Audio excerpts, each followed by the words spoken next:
역대상 16장. 하나님의 궤를 메고 들어가서 다윗이 그것을 위하여 친 장막 가운데에 두고 번제와 화목제를 하나님께 드리니라. 다윗이 번제와 화목제 드리기를 마치고 여호와의 이름으로 백성에게 축복하고 이스라엘 무리 중 남녀를 막론하고 각 사람에게 떡 한 덩이와 야자 열매로 만든 과자와 건포도로 만든 과자 하나씩을 나누어 주었더라. 또 레위 사람을 세워 여호와의 궤 앞에서 섬기며 이스라엘 하나님 여호와를 칭송하고 감사하며 찬양하게 하였으니 아삽은 우두머리요 그 다음은 스가랴와 여이엘과 스미라못과 여히엘과 마띠디아와 엘리압과 분하야와 오베데돔과 여이엘이라. 비파와 수금을 타고 아삽은 재금을 힘있게 치고 제사장 분하야와 야하시엘은 항상 하나님의 언약궤 앞에서 나팔을 부니라.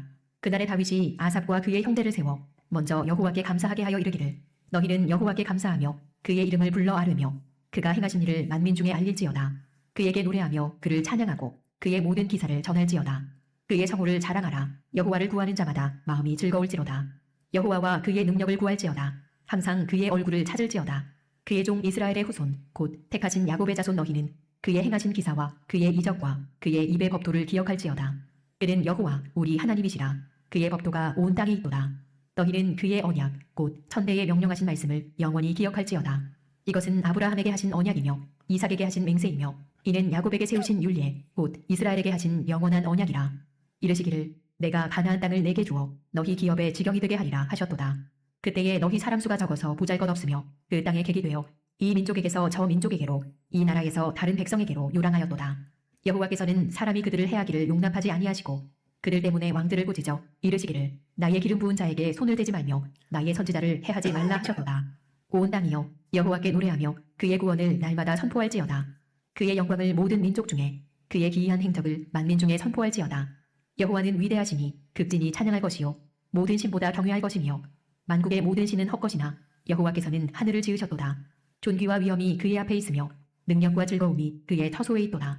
여러 나라의 종족들아 영광과 권능을 여호와께 돌릴지어다. 여호와께 돌릴지어다. 여호와의 이름에 합당한 영광을 그에게 돌릴지어다. 제물을 들고 그 앞에 들어갈지어다. 아름답고 거룩한 것으로 여호와께 경배할지어다. 온 땅이여 그 앞에서 떨지어다. 세계가 굳게 서고 흔들리지 아니하는도다. 하늘은 기뻐하고 땅은 즐거워하며 모든 나라 중에서는 이르기를 여호와께서 통치하신다 할지로다. 바다와 거기 충만한 것이 외치며 밭과 그 가운데 모든 것은 즐거워할지로다. 그리할 때에 숲속의 나무들이 여호와 앞에서 즐거이 노래하리니 주께서 땅을 심판하러 오실 것이미로다. 여호와께 감사하라. 그는 선하시며 그의 인자하심이 영원하미로다. 너희는 이르기를 우리 구원의 하나님이여 우리를 구원하여 만국 가운데에서 건져내시고 모으사 우리로 주의 거룩한 이름을 감사하며 주의 영광을 드높이게 하소서 할지어다. 여호와 이스라엘의 하나님을 영원부터 영원까지 송축할지로다. 아멘. 모든 백성이 아멘하고 여호와를 찬양하였더라. 다윗이 아삽과 그의 형제를 여호와의 언약궤 앞에 있게 하며 항상 그 궤 앞에서 섬기게 하되 날마다 그 일대로 하게 하였고 오베데돔과 그의 형제 68명과 여두둔의 아들 오베데돔과 호사를 문지기로 삼았고 제사장 사독과 그의 형제 제사장들에게 기브온 산당에서 여호와의 성막 앞에 모시게 하여 항상 아침 저녁으로 번제단 위에 여호와께 번제를 드리되 여호와의 율법에 기록하여 이스라엘에게 명령하신 대로 다 준행하게 하였고 또 여호와의 인자하심이 영원하심으로 그들과 함께 헤만과 여두둔과 그리고 택함을 받아 지명된 나머지 사람을 세워 감사하게 하였고 또 그들과 함께 헤만과 여두둔을 세워 나팔과 재금들과 하나님을 찬송하는 악기로 소리를 크게 내게 하였고 또 여두둔의 아들에게 문을 지키게 하였더라. 이에 문 백성은 각각 그 집으로 돌아가고 다윗도 자기 집을 위하여 축복하려고 돌아갔더라. 역대상 17장. 다윗이 그의 궁전에 거주할 때에 다윗이 선지자 나단에게 이르되 나는 백향목궁에 거주하거늘 여호와의 언약궤는 휘장 아래에 있도다. 나단이 다윗에게 아뢰되 하나님이 왕과 함께 계시니 마음에 있는 말을 모두 행하소서. 그 밤에 하나님의 말씀이 나단에게 임하여 이르시되 가서 내 종 다윗에게 말하기를 여호와의 말씀이 너는 내가 거할 집을 건축하지 말라. 내가 이스라엘을 애굽에서 올라오게 한 날부터 오늘까지 집에 있지 아니하고 오직 이 장막과 저 장막에 있으며 이 성막과 저 성막에 있었나니 이스라엘 무리와 더불어 가는 모든 곳에서 내가 내 백성을 먹이라고 명령한 이스라엘 어느 사사에게 내가 말하기를 너희가 어찌하여 내 백향목집을 건축하지 아니하였느냐고 말하였느냐 하고 또한 내 종 다윗에게 이처럼 말하라. 만군의 여호와께서 이처럼 말씀하시기를 내가 너를 목장 곧 양떼를 따라다니던 데에서 데려다가 내 백성 이스라엘의 주권자로 삼고 내가 어디로 가든지 내가 너와 함께 있어 내 모든 대적을 내 앞에서 멸하였은즉 세상에서 존귀한 자들의 이름 같은 이름을 내게 만들어주리라. 내가 또 내 백성 이스라엘을 위하여 한 곳을 정하여 그들을 심고 그들이 그곳에 거주하면서 다시는 옮겨가지 아니하게 하며 악한 사람들에게 전과 같이 그들을 해치지 못하게 하여 전에 내가 사사에게 명령하여 내 백성 이스라엘을 다스리던 때와 같지 아니하게 하고 또 내 모든 대적으로 내게 복종하게 하리라. 또 내게 이르노니 여호와가 너를 위하여 한 왕조를 세울지라. 내 생명의 연한이 차서 내가 조상들에게로 돌아가면 내가 내 뒤에 내 씨 곧 내 아들 중 하나를 세우고 그 나라를 견고하게 하리니 그는 나를 위하여 집을 건축할 것이요 나는 그의 왕위를 영원히 견고하게 하리라. 나는 그의 아버지가 되고 그는 나의 아들이 되리니 나의 인자를 그에게서 빼앗지 아니하기를 내가 내 전에 있던 자에게서 빼앗음과 같이 하지 아니할 것이며 내가 영원히 그를 내 집과 내 나라에 세우리니 그의 왕위가 영원히 견고하리라 하셨다 하라. 나단이 이 모든 말씀과 이 모든 계시대로 다윗에게 전하니라. 다윗 왕이 여호와 앞에 들어가 앉아서 이르되 여호와 하나님이여 나는 누구이오며 내 집은 무엇이기에 나에게 이에 이르게 하셨나이까. 하나님이여 주께서 이것을 오히려 작게 여기시고 또 종의 집에 대하여 먼 장래까지 말씀하셨사오니 여호와 하나님이여 나를 존귀한 자들같이 여기셨나이다. 주께서 주의 종에게 베푸신 영예에 대하여 이 다윗이 다시 주께 무슨 말을 하오리이까. 주께서는 주의 종을 아시나이다. 여호와여 주께서 주의 종을 위하여 주의 뜻대로 이 모든 큰 일을 행하사 이 모든 큰 일을 알게 하셨나이다. 여호와여 우리 귀로 들은 대로는 주와 같은 이가 없고 주 외에는 하나님이 없나이다. 땅의 어느 한 나라가 주의 백성 이스라엘과 같으리이까. 하나님이 자기 백성을 구속하시려고 나가사 크고 두려운 일로 말미암아 이름을 얻으시고 애굽에서 구속하신 자기 백성 앞에서 모든 민족을 쫓아내셨사오며 주께서 주의 백성 이스라엘을 영원히 주의 백성으로 삼으셨사오니 여호와여 주께서 그들의 하나님이 되셨나이다. 여호와여 이제 주의 종과 그의 집에 대하여 말씀하신 것을 영원히 견고하게 하시며 말씀하신 대로 행하사 견고하게 하시고 사람에게 영원히 주의 이름을 높여 이르기를 만군의 여호와는 이스라엘의 하나님 곧 이스라엘에게 하나님이시라 하게 하시며 주의 종 다윗의 왕조가 주 앞에서 견고히 서게 하옵소서. 나의 하나님이여 주께서 종을 위하여 왕조를 세우실 것을 이미 듣게 하셨으므로 주의 종이 주 앞에서 이 기도로 간구할 마음이 생겼나이다. 여호와여 오직 주는 하나님이시라. 주께서 이 좋은 것으로 주의 종에게 허락하시고 이제 주께서 종의 왕조의 복을 주사 주 앞에 영원히 두시기를 기뻐하시나이다. 여호와여 주께서 복을 주셨사오니 이 복을 영원히 누리리이다 하니라. 역대상 18장. 그 후에 다윗이 블레셋 사람들을 쳐서 항복을 받고 블레셋 사람들의 손에서 가드와 그 동네를 빼앗고 또 모압을 침해 모압 사람이 다윗의 종이 되어 조공을 바치니라. 소바왕 하다데셀이 유브라데 강가에서 자기 세력을 펴고자 하매 다윗이 그를 쳐서 하맛까지 이르고 다윗이 그에게서 병거 1000대와 기병 7000명과 보병 2만 명을 빼앗고 다윗이 그 병거 100대의 말들만 남기고 그 외의 병거의 말은 다 발의 힘줄을 끊었더니 다메섹 아람 사람이 소바왕 하다데셀을 도우러 온지라. 다윗이 아람 사람 2만 2천 명을 죽이고 다윗이 다메섹 아람의 수비대를 두매 아람 사람이 다윗의 종이 되어 조공을 바치니라. 다윗이 어디로 가든지 여호와께서 이기게 하시니라. 다윗이 하다데셀의 신하들이 가진 금 방패를 빼앗아 예루살렘으로 가져오고 또 하다데셀의 성읍 디브핫과 분에서 심히 많은 놋을 빼앗았더니 솔로몬이 그것으로 놋대야와 기둥과 놋그릇들을 만들었더라. 하맛 왕 도우가 다윗이 소바왕 하다데셀의 온 군대를 쳐서 무찔렀다 함을 듣고 그의 아들 하도람을 보내서 다윗 왕에게 문안하고 축복하게 하니 이는 하다데셀이 벌써 도우와 맞서 여러 번 전쟁에 있던 터에 다윗이 하다데셀을 쳐서 무찔렀음이라. 하도람이 금과 은과 놋의 여러 가지 그릇을 가져온지라. 다윗 왕이 그것도 여호와께 드리되 에돔과 모압과 암몬 자손과 블레셋 사람들과 아말렉 등 모든 이방 민족에게서 빼앗아온 은금과 함께하여 드리니라. 스루야의 아들 아비새가 소금 골짜기에서 에돔 사람 18,000명을 쳐 죽인지라. 다윗이 에돔의 수비대를 두매 에돔 사람이 다 다윗의 종이 되니라. 다윗이 어디로 가든지 여호와께서 이기게 하셨더라. 다윗이 온 이스라엘을 다스려 모든 백성에게 정의와 공의를 행할세. 스루야의 아들 요압은 군대 사령관이 되고 아힐루스의 아들 여호사밧은 행정장관이 되고 아히두베의 아들 사독과 아비아달의 아들 아비멜렉은 제사장이 되고 사오사는 서기관이 되고 여호야다의 아들 브나야는 그렛 사람과 블렛 사람을 다스리고 다윗의 아들들은 왕을 모시는 사람들의 우두머리가 되니라. 역대상 19장. 그 후에 암몬 자손의 왕 나하스가 죽고 그의 아들이 대신하여 왕이 되니 다윗이 이르되 한운의 아버지 나하스가 전에 내게 호의를 베풀었으니 이제 내가 그의 아들 한운에게 호의를 베풀리라 하고 사절들을 보내서 그의 아버지 죽음을 문상하게 하니라. 다윗의 신하들이 암몬 자손의 땅에 이르러 한운에게 나아가 문상하매 암몬 자손의 방백들이 한운에게 말하되 왕은 다윗이 조문 사절을 보낸 것이 왕의 부친을 존경함인 줄로 여기시나이까.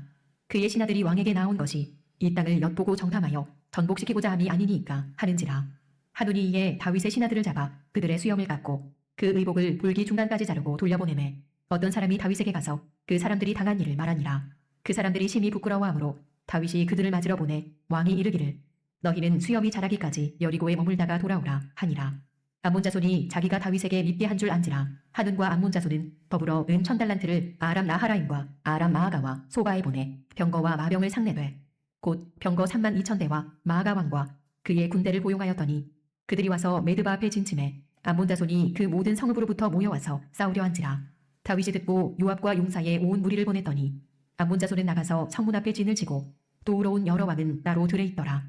요압이 앞뒤에 친 덕진을 보고 이스라엘에서 뽑은 자 중에서 또 뽑아 아람 사람을 대하여 진을 치고 그 남은 무리는 그의 아우 아비새의 수하에 맡겨 암몬 자손을 대하여 진을 치게 하고 이르되 만일 아람 사람이 나보다 강하면 내가 나를 돕고 만일 암몬 자손이 너보다 강하면 내가 너를 도우리라. 너는 힘을 내라. 우리가 우리 백성과 우리 하나님의 성읍들을 위하여 힘을 내자. 여호와께서 선히 여기시는 대로 행하시기를 원하노라 하고 요압과 그 추종자가 싸우려고 아람 사람 앞에 나아가니 그들이 그 앞에서 도망하고 암몬 자손은 아람 사람이 도망함을 보고 그들도 요압의 아우 아비새 앞에서 도망하여 성읍으로 들어간지라.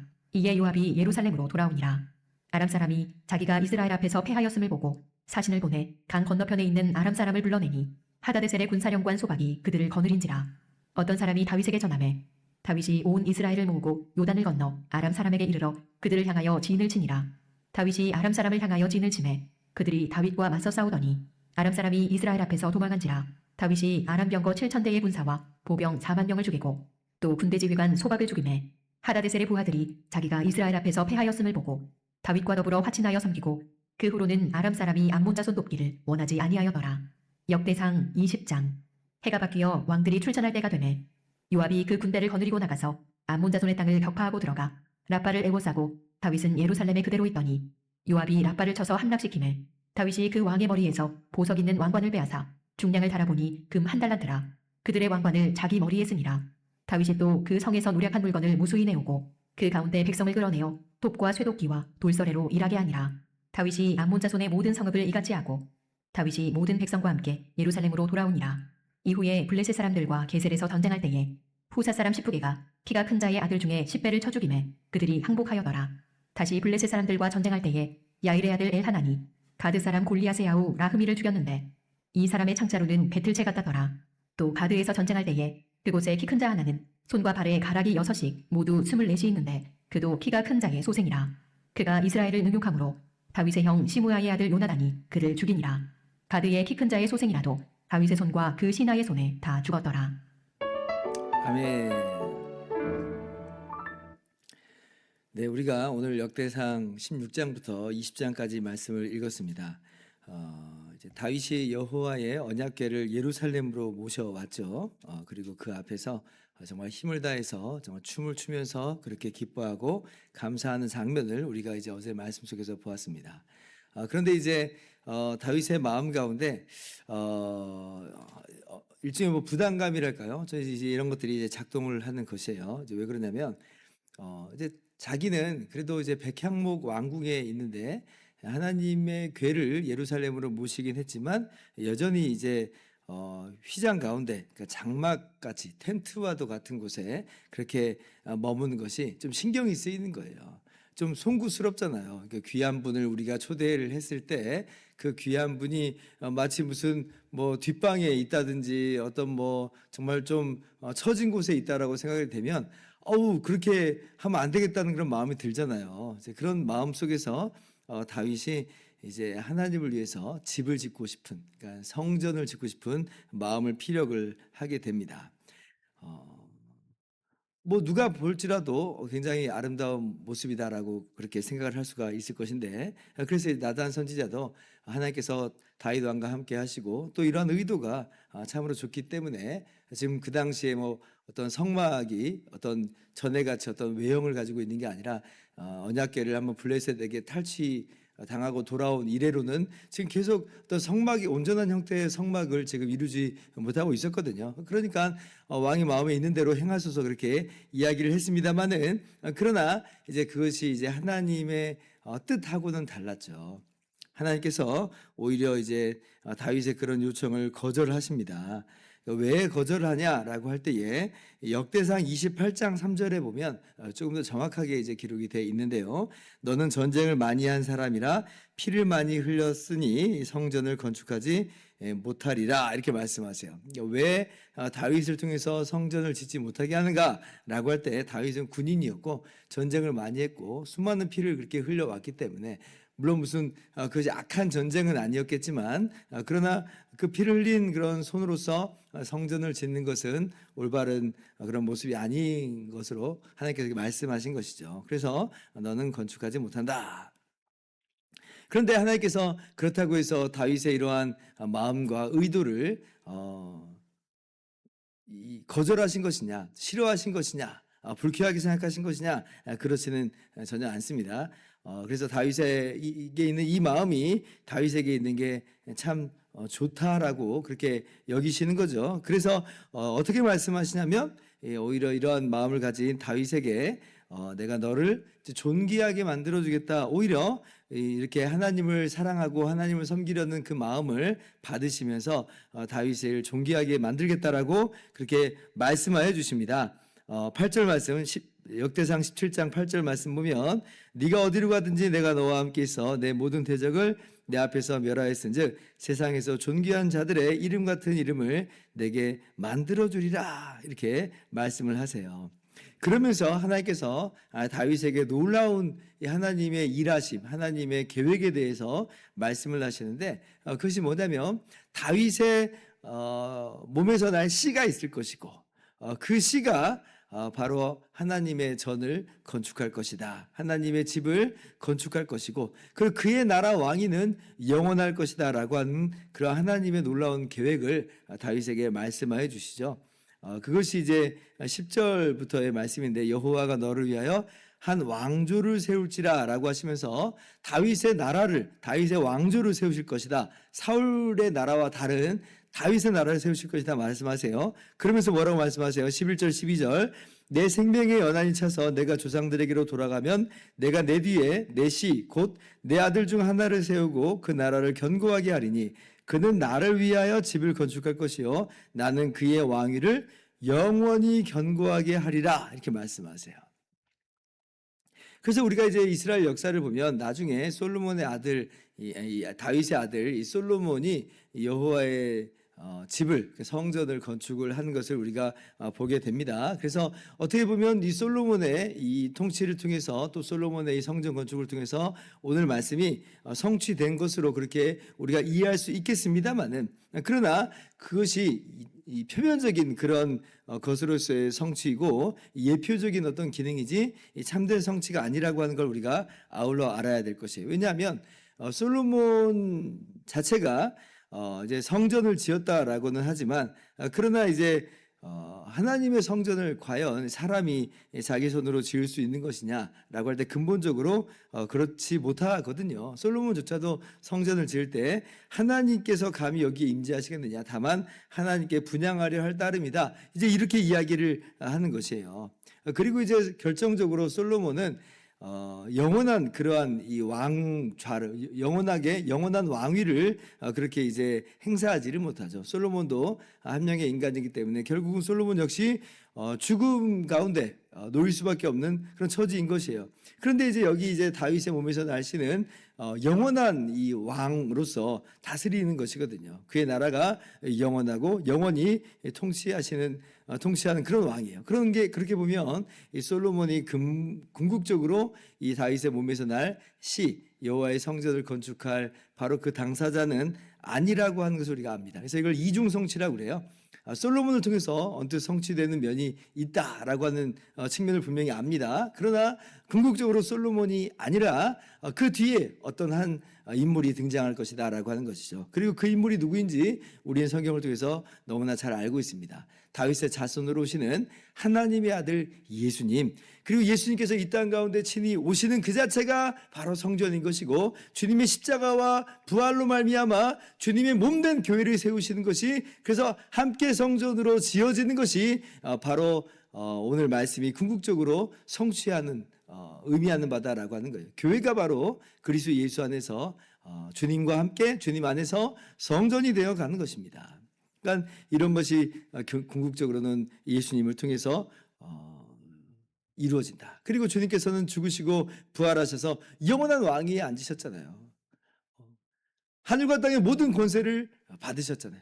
지금 모든 이 온 세상을 통치하시는 분이 바로 우리 주님이십니다. 그래서 주님이 집을 성전을 건축하신 것이고 주님이 바로 영원한 왕위에 그렇게 앉으신 것이다. 그래서 궁극적으로는 예수님에 대한 예언을 오늘 하나님께서 다윗에게 그렇게 말씀해 주시는 것입니다. 그래서 오늘 말씀의 의미를 그렇게 우리가 분명히 알아야 될 것이에요. 그런 이제 이 말씀에 대한 그 의미를 우리가 이해하면서 적용할 것은 그럼 무엇이냐라고 할 때 먼저는 다윗과 같이 하나님을 사랑하고 하나님을 위하여서 하나님의 영광을 위해서 내가 살고 싶습니다라고 하는 그 마음을 오늘도 다윗과 같은 그런 모습 속에서 우리가 마음 가운데 품고 그렇게 행해야 될 것입니다. 다윗이 은혜를 아는 거잖아요. 목자로서 양을 따르는 어떤 목동에 불과했던 자신이었는데, 그런데 하나님께서 자신을 들어서 이렇게 이스라엘의 왕으로 세우신 것이 너무나 감사한 거예요. 너무나 감사하니까 어떻게 하든 하나님께 정말 이 감사를 표하고 싶고 어떻게 하든 하나님께 영광을 돌리고 싶은 마음이죠. 그것이 이제 언약궤를 예루살렘으로 모시고 온 것으로 나타나는 것이고, 그리고 한 걸음 더 나아가서 성전을 짓고 싶다라고 하는 그런 것까지 연결된 것이거든요. 과연 우리 안에 그런 감사가 있는가? 이렇게 받은 은혜에 대해서 정말 우리가 주께 영광 돌리고자 하는 마음이 있는가? 돌아볼 필요가 있어요. 그래서 이런 다윗의 모습을 우리의 귀감 삼고 하나님께 감사하고 받은 은혜에 대해서 정말 감사하면서 영광 돌리는 삶을 살아가는 우리가 되는 이 하루의 삶이 될 수 있기를 바랍니다.